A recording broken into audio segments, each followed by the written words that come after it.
We started with 48 dissertations, and each of the 4 judges pointed out the dissertations that they thought were the best.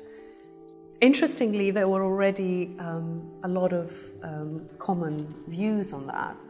And although it became clear that people had very different views about architecture and the nature of theory, it's very strange how close together they are when they're considering the actual quality of an individual piece of work. We had no contact with each other before today, but almost across the board there was agreement about which dissertations should be considered. At the end, the ones which were really successful did rise up and sort of made themselves apparent to us. In fact, quite quickly. I think we came to a consensus pretty quickly as well. I was very pleased to see a broad range of subjects, but if there is a trend that I would pick out is a kind of social consciousness. At the very least, there were 2 strands, one being a sort of social science strand and the other being a much more speculative, or let's say theoretical strand, as we generally talk about it from within architecture. All the work that we saw, without exception, showed a very serious commitment to reading, researching, and writing. The ones that were really good were actually better than I expected. So I was quite impressed with the standard of work at the highest end.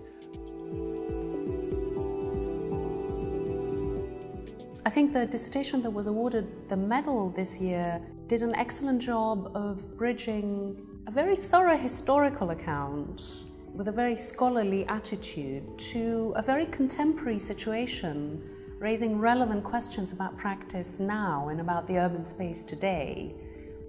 It seemed to me it was almost kind of self-awarding in terms of being the best dissertation. It was obviously based on a deep and real, passionate personal interest, but which had been put in the context of a kind of very scholarly explanation and analysis. As I reflected on it over and over again, I started to feel that there was something quite unique about the dissertation in its ability to deal with issues, perhaps I could say from a sociological perspective, without losing a sense of the architectural dimension. It's firmly and confidently rooted in a very deep sense of research. And then on top of that, the student had the gift of being able to communicate that to us in writing.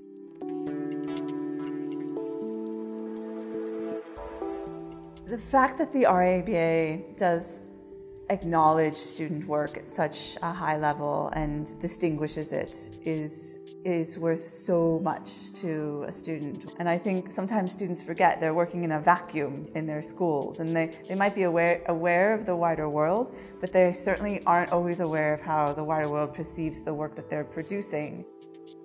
I think the RIBA's commitment to continue awarding the dissertation medal is commendable, to say the least, because it emphasizes the extent to which architecture and architectural practice is not just about design, but about the broader context of thinking about architectural issues.